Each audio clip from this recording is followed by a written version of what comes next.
كلمتين على الماشي النهارده عن الدعم. بتسأل كتير قوي عن موضوع الدعم ده. ممكن طلب قبل ما تكملي الفيديو، ممكن تعملي سبسكرايب، اشتراك في القناة، وتفعلي الجرس علشان يجيلك نوتيفيكيشن على اليوتيوب اول ما انزل فيديو. ممكن الدعم لو جه من البشر او السبورت لو جه من البشر اهلا وسهلا، تمام اوكي.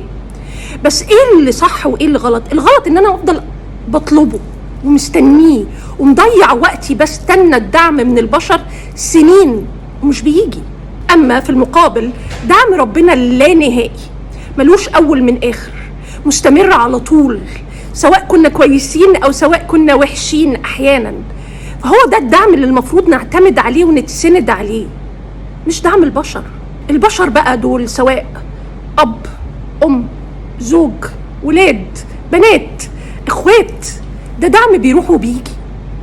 يعني مش مضمون 100%، مضمون بس مش مضمون قوي. ليه؟ لانه ممكن يختفي في اي وقت لاي سبب كان، وانتوا عارفين الامثله كتير جدا. في ناس كتير اللي بتعتمد على الدعم من البشر لما بيجي لها الدعم بتتبسط جدا، ولما بيختفي الدعم لاي سبب بتنهار.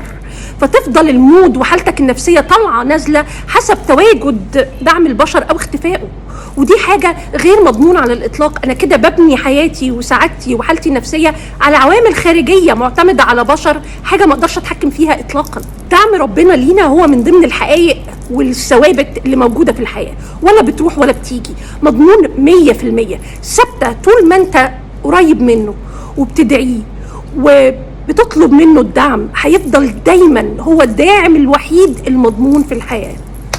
والله